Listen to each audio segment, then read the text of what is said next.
Hey everybody, what is going on? This is PMOC at 86 Drive. This week, I wanted to talk a little bit about the controversy that seems to have arisen from some of the videos that I posted recently. And I have to say, I was a little bit surprised, but we're going to get into it a little bit today. As you know, a few weeks ago, I posted a pair of videos, a two-part series, where I talk about the top 10 driving roads in the San Francisco Bay Area. Now, of course, that's my opinion, but what I was doing was sharing information that I thought would be useful to other car enthusiasts and people who enjoy driving their cars. I'd put out this list and say, hey, in case you didn't know about these driving roads, there are these great roads that you might not have heard of, and I wanted to share that information with people and let them go out there and explore it on their own. And so, I thought I was doing a good thing. I thought I was doing a service. But it turns out not everybody feels that way. And there were, a small but vocal minority of people in some of these communities that shared their feedback and said, hey, actually, could you not share this information? Can you not make this public out there for everybody to see? And, I have to say, I was a little bit shocked. But, I read into some of what they had to say and looked at their comments, and, they make some valid points. And so today I wanted to spend a little bit of time getting into that and, just see, well, what is the fuss all about? Well, let me read some of these comments from the community. Andrew wrote, "Why publish a video advertising these roads to people who don't know any better? Like, here, please come drive like an asshole on these roads so that we can have more resident complaints, more crashes, and more police presence. People are dumping nails on the roads. Who do you think those are for? Your positive actions in public reflect on you as a person. Your negative actions in public reflect on your entire community. If everyone could operate with some discretion, everyone could enjoy these roads. But nobody wants to consider the effects their actions have on the whole community. It's selfish as." Zoom wrote, "I think it's a cool video. Only issue is people from the valley and others not local to these roads will be coming out and crashing or just straight piping the locals crazy. Yes, people live up there and can hear that obnoxious muffler-deleted V6 echo through the canyon for miles. This just helps the push to install speed bumps and other deterrents." These are some good points. Let's hear what some of these other members had to say. Chris M. wrote, "Most of these roads are main thoroughfares and packed on the weekends. All of them have been around in one form or another for over 100 years. Making a video on YouTube will change nothing. You're trying to plug a single hole in a colander." Another user, Alan, wrote, "I mean, once you are in the Bay Area and car community, those are not secret anymore." Chris G. wrote, "Have you not driven all of these roads having lived in the Bay? I've found and carved pretty much all of them just by being an enthusiast in the area. I'm sure most car guys are familiar with them. Most people who enjoy driving their cars spiritedly in the area either already know about these roads or can find them on their own. If I didn't know all of these roads, I could understand, but they're not secrets or anything. Nothing to be mad about. A quick Google search or look through a map, and anyone can find these spots." And Dylan wrote, "If you know a road well enough to consider it yours, that should also mean you know the right times to go and the right times to avoid it when that road is too dense with traffic or noob runners." Well, I think these folks have raised some legit concerns. They've made some good points. And, I do think that as a community, it's really important to think about the consequences of our actions and to, make sure that we don't abuse a location. That if we behave badly, we're going to face consequences, potentially negative consequences. And, we don't want that. I think, we don't want to ruin a good thing. And I think that's what these people are concerned about. And that's fair. I respect that. But on the other hand, I don't feel like withholding information is the right way to go about doing that. I feel like it's being a little bit elitist if you think that you know better than other people, that you know something that they don't, and you don't want to share that information with them because of what they might do with that information. I don't think that's the right answer.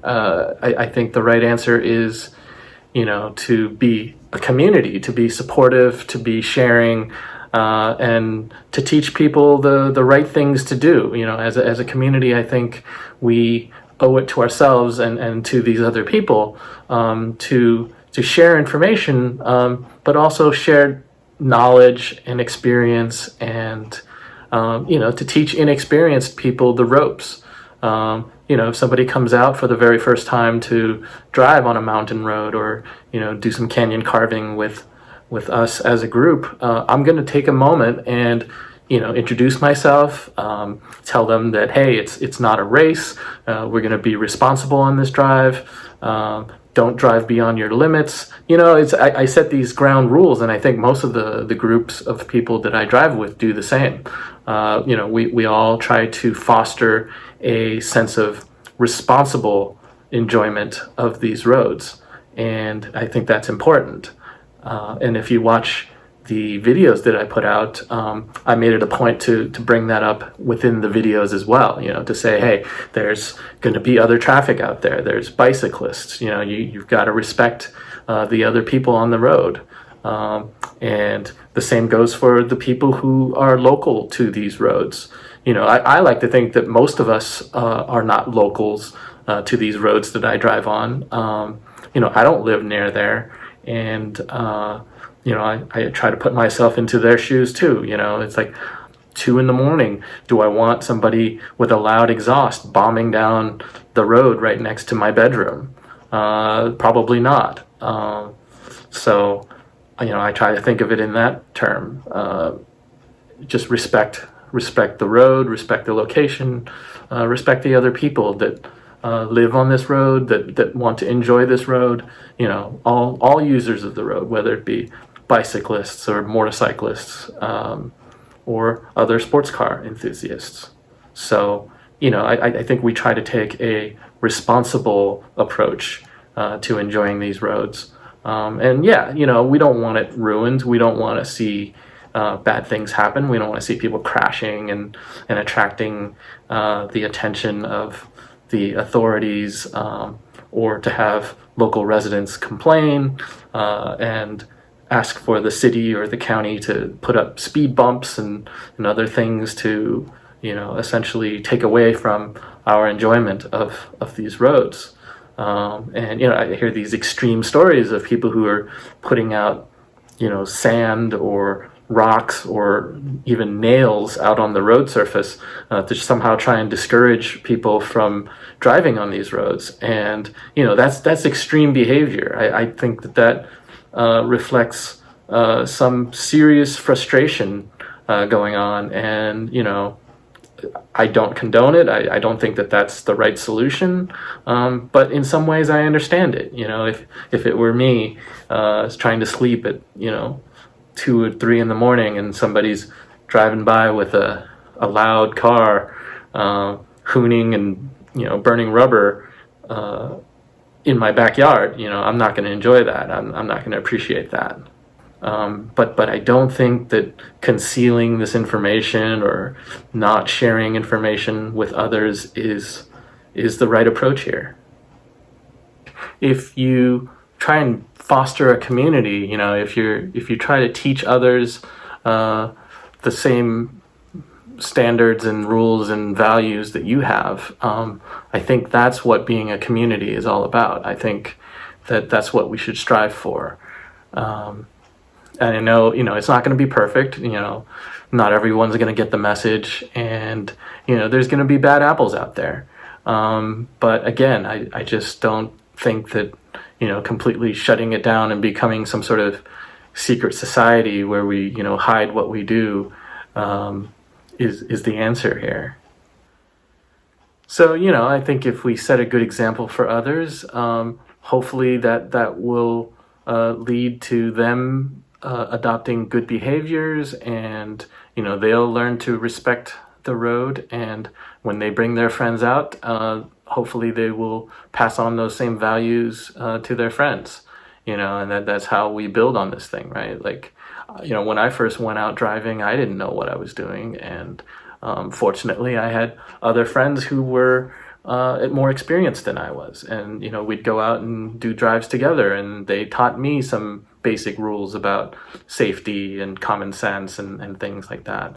So it's an evolving process. I think it's something that we all go through. None of us started out as an expert. We just kind of learn along the way and hopefully improve. One other point I was going to make about locals was, if you think about it, some of these local communities actually need our support.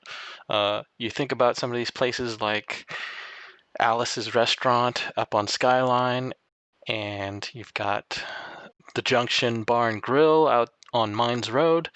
These places actually rely on traffic from drivers like us that pass through because we enjoy driving on these roads. And then we'll stop by and be patrons for their businesses. So that's important, especially more than ever right now with this pandemic situation going on and all these restaurants struggling to stay open.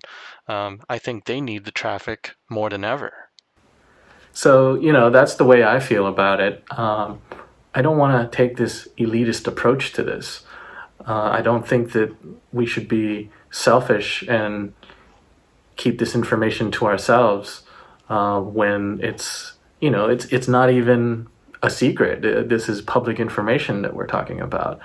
You can go onto Google Maps or some of these other car forums and car sites and find plenty of information about these public roads that are out there.